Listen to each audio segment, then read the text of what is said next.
अस्सलाम वालेकुम everyone, welcome back to my channel. और आप सबको रमज़ान बहुत मुबारक। इंशाल्लाह आज पहली तरावी होगी।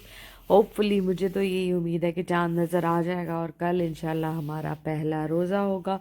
तो मेरी तरफ से आप सब देखने वालों को एडवांस में रमज़ान मुबारक। अल्लाह ताला इस रमज़ान को हमारे लिए बहुत बाबरकत रखे और हमें खूब जो है ना वो इबादत की तौफीक हो और बहुत अच्छे से हमारे ये सारा रमज़ान का महीना गुज़रे और हमारी दुआएं भी कबूल हों। तो चलते हैं आज ब्लॉग की तरफ। और मैंने स्पेशली आज इसलिए शेयर किया है क्योंकि मैं ये ड्रिंक आपके साथ शेयर करना चाह रही थी। और इसमें 3-4 इंग्रेडिएंट्स डलते हैं। इसमें खजूर है, अंजीर है और काजू हैं। आप चाहें तो बादाम भी ऐड कर सकते हैं, शुगर डालने की ज़रूरत नहीं है। और दूध है। 4 इंग्रेडिएंट्स हैं। और आपने क्या करना है कि ये सहरी के लिए, बच्चों के लिए, बड़ों के लिए, बूढ़ों के लिए, सब के लिए बहुत एनर्जेटिक एक ड्रिंक है। स्पेशली आप इसको सहरी में उन लोगों को दीजिए जो थोड़े एनेमिक हैं, ब्लड का इशू रहता है या थोड़े वीक हैं। तो सारी चीज़ों को आपने क्या करना है कि भिगो के रख देना है। चाहे तो ओवरनाइट भिगो दें, अगर ओवरनाइट टाइम नहीं है तो आधे घंटे भिगोना के लिए भी इसलिए आप ज़रूरी है भिगो कि सकते अंजीर हैं। भी सॉफ्ट हो जाती है, खजूरें भी नरम हो जाती हैं और काजू भी तो वो बहुत अच्छे से ब्लेंड हो जाते हैं, बहुत ज़्यादा टाइम नहीं लगता आपका। और बेस्ट एनर्जी ड्रिंक है फॉर द सहरी। चाहे तो इफ्तार में भी, लेकिन इफ्तार के लिए बहुत हैवी हो जाता है, आपने और भी चीज़ें खानी होती हैं, तो सहरी में ये बेस्ट है। क्योंकि शुरू शुरू रमज़ान में आए नो कि बिल्कुल भी दिल नहीं चाह रहा होता सहरी करने का। बाद में 3-4-5 रोज़ों के बाद तो ये है कि थोड़ा थोड़ा सा आपकी रूटीन बनना शुरू हो जाती है। आप सैरी करना शुरू कर देते हो, पराठा खाना होता है या कुछ और चीज़ आप खाते हो जो भी आपको पसंद है। लेकिन शुरू रमज़ान में ये होता है कि कुछ दिल नहीं चाह रहा होता, तो बेहतर यही है कि इस तरह का एक एनर्जी ड्रिंक आप ले लें। और साथ थोड़ा सा मतलब 2-4 नवाले आप रोटी के खुश्क रोटी ले लें, फुल्का ले लें। लेकिन यंग बच्चे जो होते हैं वो तो पराठा भी खा सकते हैं। ड्रिंक की बात हो गई, अब यहाँ पे मैं बना रही थी क्यूब्स और मेरे साथ ये ब्लंडर हुआ कि मैंने मतलब स्कैम हो गया मेरे साथ। मैंने ऑनलाइन ये मंगवाए थे, क्या कहते हैं इसको, आइस क्यूब्स ट्रेज मंगवाई थी मैंने सिलिकॉन की। क्योंकि सिलिकॉन में ये कि जो भी चीज़ आप फ्रीज़ करते हो ना वो बड़ी आसानी से फ्रीज़ हो जाती है। लेकिन हुआ क्या कि ये तो बहुत टाइनी सी चीज़ें जब ये आई और उस तरह सिलिकॉन की भी नहीं थी। खैर मैंने क्या किया कि मैंने इसमें जो है ना ये लेमन जूस के क्यूब्स बना के रख दिए हैं। शुरू रमज़ान में मेरे ये काम आ जाएंगे, उसके बाद देखेंगे। क्योंकि आजकल मेरा तो अपना बहुत सा गला ख़राब है, मेरे बच्चों की भी तबीयत सही नहीं है, तो मैं भी शुरू रमज़ान में तो हम शरबत वगैरह या इस तरह की खट्टी ड्रिंक्स वगैरह ना ही बनाए। ज़रा नींबू खट्टा होता है।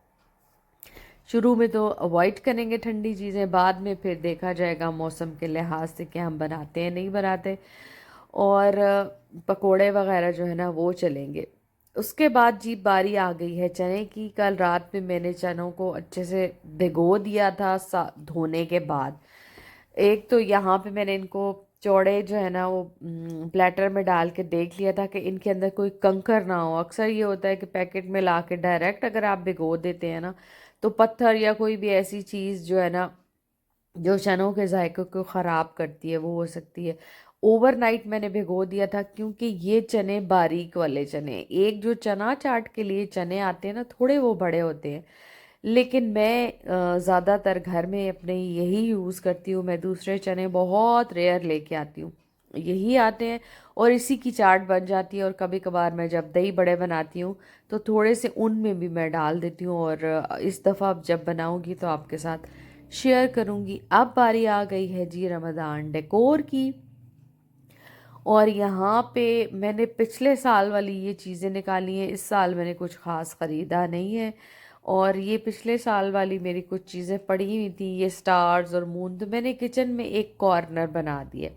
और कॉर्नर इसलिए मैंने बनाया है कि लास्ट ईयर मैंने लाइट्स लगाई थी। और फिर आप फ्राइड करते हो चीज़ें, फ्राइड आइटम्स होते हैं हमारे काफ़ी, और चीज़ें फ्राई होती हैं किचन में धुआं, और उसकी वजह से वो लाइट्स काफ़ी काली भी हो गई थी, ख़राब भी। सो मैंने एक ये छोटा सा कॉर्नर बनाया है जस्ट फॉर रमज़ान वाइब्स के मुझे जो है ना एक रमज़ान की वाइब मिलती रहे। वैसे तो इंशाल्लाह इंशाल्लाह जब हम रोज़े से होंगे तो वो फीलिंग ही और होती है। तो मैंने इस कॉर्नर में ये रख दिया और बड़ा प्यारा लग रहा था ये छोटा सा। दूसरा, मैं चाह रही थी कि मुझे बहुत ज़्यादा सफाई सुथराई का भी ना ख्याल रखना पड़े कि बस मैं चीज़ें रख दूँ तो मुझे बहुत उनकी जो है ना सफाई करनी पड़े। तो ये इजी टू मेंटेन भी है, आराम से ये कैंडल स्टैंड छोटे छोटे बड़े क्यूट से हैं, ये भी मेंटेन हो जाएंगे, सफाई भी हो जाएगी। जब मैं डस्टिंग वगैरह करूँगी तो वाइप कर दिया करूँगी ऊपर से, तो आराम से साफ़ हो जाएगा। ये है जी नेक्स्ट डे, नाश्ता वगैरह बनाने के बाद बच्चों को देने के बाद मैं किचन में आ गई हूँ और ये स्टोव टॉप साफ़ कर रही हूँ क्योंकि दूध वगैरह बॉयल करना होता है। मौसम क्योंकि बदल रहा है तो ज़्यादा देर दूध बाहर रख नहीं सकते, दूध ख़राब हो जाता है। तो जैसे ही आता है मैं उसको फ़ौरन बॉयल करने रख देती हूँ। और आज मुझे जितनी ज़्यादा जल्दी थी उतने ही मेरे काम जो है ना वो डिले भी हो रहे थे और बीच में बार बार डोरबेल भी बज रही थी, कोई ना कोई आ रहा था। तो खैर ये तो ख़वातीन की लाइफ में ये चीज़ें चलती रहती हैं। और आज मैं इसके ऊपर से जो है ना ये वायर वाले स्टैंड्स वगैरह नहीं उतार रही थी क्योंकि ये रात में साफ़ किए थे, चूल्हा बिल्कुल साफ़ था। सिर्फ जब चाय वगैरह बनती है या पराठे बनाए थे ना तो ऑयल के हल्के से छींटे वगैरह आ गए थे, बस उन्हीं को साफ़ करने की ज़रूरत थी। अदरवाइज़ जो ये आयरन वाले हैं ये मेरे स्टैंड गंदे नहीं थे। अगर गंदे हों तो मैं क्या करती हूँ कि डायरेक्ट इनको जाके सिंक में रख के और स्टील वूल से अच्छे से मैं इनको साफ़ कर लेती हूँ। क्योंकि अगर गंदे रख देते हैं ना हम, जैसे जैसे वो जलते हैं और धुआं भी देते हैं और कालक पक्की हो जाती है। यहाँ पे मैंने सुबह ही सुबह नाश्ते के फ़ौरन बाद क्या किया था कि चने बॉईल करके और इनको इस ट्रेनर में डाल के रख दिया था। यूजली मैं ये ट्रे यूज़ करती हूँ सब्जियों वगैरह को ड्राई करने की। इसके अंदर छोटी छोटी छलनी की तरह सुराख हैं जिसमें से सारा पानी निचड़ जाता है और चनों में से सारा पानी निकल गया था।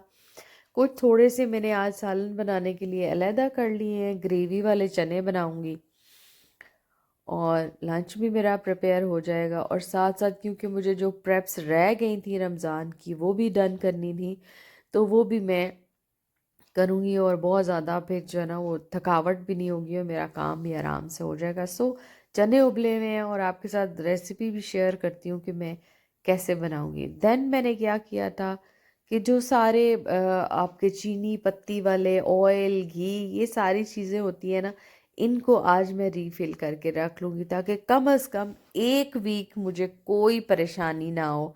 सारी चीज़ें जो है ना वो मेरे हैंडी क्या कहते हैं हाथ के बिल्कुल हाथ के हाथ यूज़ होती जाएं, सामने पड़ी हों और इस्तेमाल करते जाएं। क्योंकि थोड़ा सा ज़रा सहरी और अफ्तारी का तो फिर आप मैनेज कर लेते हो, थोड़ा सहरी में होता है कि टाइमली जो है ना वो जाग के सबको सहरी करा दी जाए। और ऑब्वियसली इंशाल्लाह तहज्जुद भी पढ़नी होती है तो उसमें आपका जो है ना फिर ये कि ऐसी चीज़ों में टाइम वेस्ट ना हो, सबको टाइमली सहरी भी मिल जाए और मुझे भी ये परेशानी ना हो कि अभी मैंने ये करना है, मैंने ये करना है। अंडे वगैरह ला के मैंने रख लिए हैं, अगर किसी ने सुबह सहरी में खाना हुआ तो ठीक, वरना यूजली मेरे घर में यही होता है कि जो शाम में सालन बनता है वही सुबह सहरी में खाते हैं। बहुत कोई पर्टिकुलर नहीं है कि कोई स्पेशल चीज़ होनी चाहिए सहरी में, हल्की सी बहुत जो है ना लाइट सी सब सैरी करते हैं। हाँ लेकिन सालन होना चाहिए, चाहे किसी ने चपाती खानी है चाहे किसी ने पराठा खाना है। लेकिन ब्रेड वगैरह मैं एहतियातन जो है वो ले आई हूँ। होता है ना कि कभी किसी का मूड नहीं कर रहा होता कि चलो, मेरा ये होता है कि खाली पेट बिल्कुल ना जो है ना कोई रोज़ा रखे। तो इन चीज़ों को हम रखेंगे फ्रिज में। ब्रेड बॉक्स जो है वो काउंटर टॉप पे ही रहेगा। और ये देखिए जी कितना क्यूट लग रहा है, थोड़ी सी चेंजिंग की है मैंने और साफ सुथरी जो है ना वो। और उसके बाद यहाँ पे मैंने बनाया था, लहसुन को मैंने चॉप करके हरी मिर्चों के साथ और ऑलिव ऑयल में मैंने इसको रख दिया है कि अगर आपने चाइनीज़ बनाना होता है या दालों को तड़के वगैरह लगाने होते हैं ना, तो बजाय इसके कि उस वक्त आप ये काम कर रहे हो, लहसुन को काट के चॉप कर रहे हो, तो ये बड़ा अच्छा है, ये आराम से रमज़ान पूरा चल जाएगा। उसके बाद मैंने जिंजर गार्लिक पेस्ट भी बना लिया था, वो भी मैंने ऑयल में बनाया है। इमली जो है ना वो मैंने बनी बनाई चटनी ले ली थी जायका भाई उज़मा से, मेरी फ्रेंड ने बहुत ज़बरदस्त वो रमज़ान की जो है ना उन्होंने आइटम्स बनाए हुए हैं और सब लोग उनसे ले रहे हैं। तो मैं इमली क्योंकि लाई ही नहीं थी तो मैंने फिर उनसे चटनी बाय कर ली। और हरी मिर्चें वगैरह हरा धनिया मैंने साफ़ करके रख लिया है, और वो भी मतलब 7 to 10 डेज़ में आराम से यूज़ कर लूँगी। उसके बाद फिर देखा जाएगा कि फर्दर हमने क्या करना है।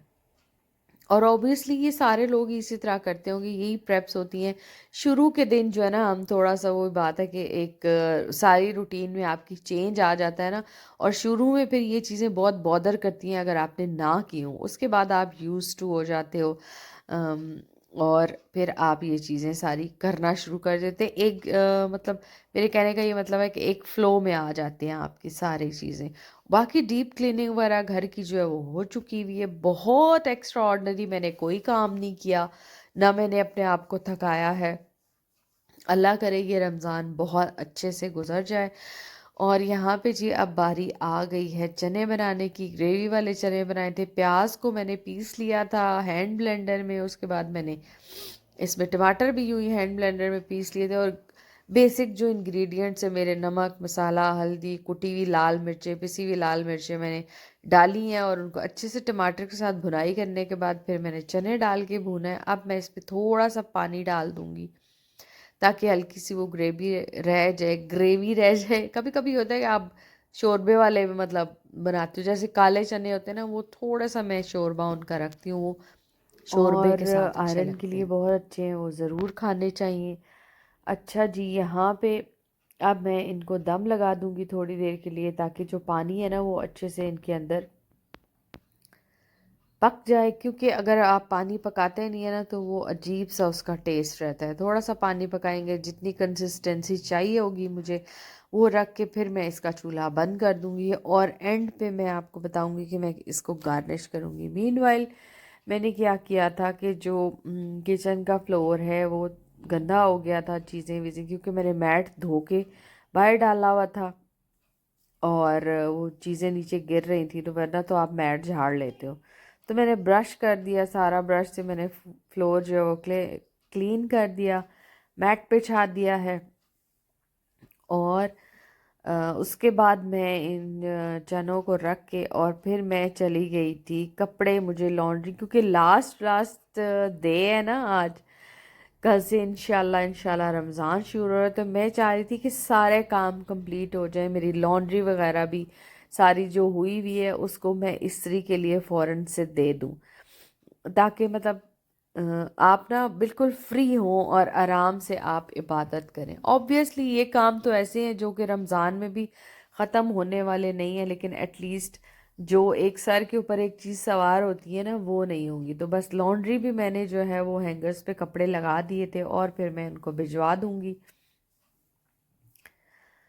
और दैट्स इट। और आज इंशाल्लाह पहली तरावी भी होगी, और आई एम वेरी एक्साइटेड कि जो है ना हमारे यहाँ करीबी मस्जिद में ना ख़वातीन का भी तरावी का इंतज़ाम होता है, और बहुत सारी ख़वातीन पढ़ने के लिए आती भी हैं, मेरी फ्रेंड्स भी आती हैं, तो बहुत अच्छा लगता है। तो ये था जी मेरा आज का व्लॉग। होपफुली आपको अच्छा लगा होगा। और आपकी प्रेप्स कहाँ तक पहुँची, आपने कंप्लीट कर लिए अपने टास्क्स या नहीं, ज़रूर मुझे कमेंट बॉक्स में बताइएगा। यहाँ पे सालन रेडी हो चुका है, मैंने इसमें डाला है जी गरम मसाला, और ऊपर से मैं गार्निश कर रही हूँ हरे धनिए से और हरी मिर्चों के साथ। और इसके बाद हम इसको एंजॉय करेंगे चपाती से, चाहे तो तंदूर की रोटी खाएं चाहे आप तवे की रोटी खाएं। और ये था जी मेरा जो है ना जो डाइनिंग रूम है ना, उसको मैं यहाँ पे थोड़ी बहुत मतलब रमदान वाइब्स क्रिएट करने की कोशिश कर रही हूँ। और ये बड़ा अच्छा सा है, लैम्प टाइप सा बना हुआ है, इसके अंदर सेल्स चलते हैं। खैर रात में जब करेंगे ना तो ज़्यादा रोशनी इसकी क्लियर आएगी। और ये छोटा सा एक क्रिसेंट बना हुआ है। देन लाइट्स हैं, वो मेरे बच्चों ने अभी लगाई नहीं है, होपफुली पहले रमज़ान के बाद आपके साथ मैं वो लाइट्स भी शेयर करूँगी, क्योंकि वो लैडर के ऊपर चढ़ के लगानी होती हैं। तो ये था जी मेरा आज का व्लॉग, होपफुली आपको अच्छा लगेगा। मैं अब अपने रेगुलर टाइमिंग्स में आपसे मिलूँगी, जिस तरह से मैं रेगुलर वीडियो अपलोड करती थी। पहले रमज़ान की में भी आप फर्स्ट रमज़ान की आप सेकंड या थर्ड रमज़ान को देखेंगे। उसके बाद फिर जिस तरह से मेरी वीक में वीडियोस आती हैं उस तरह आया करेंगी इंशाल्लाह। तो चलें जी, मुझे यहाँ पे इजाज़त दीजिए, आपसे मिलूँगी एक नए दिन। टिल देन मेरी तरफ से आप सबको अल्लाह हाफ़िज़।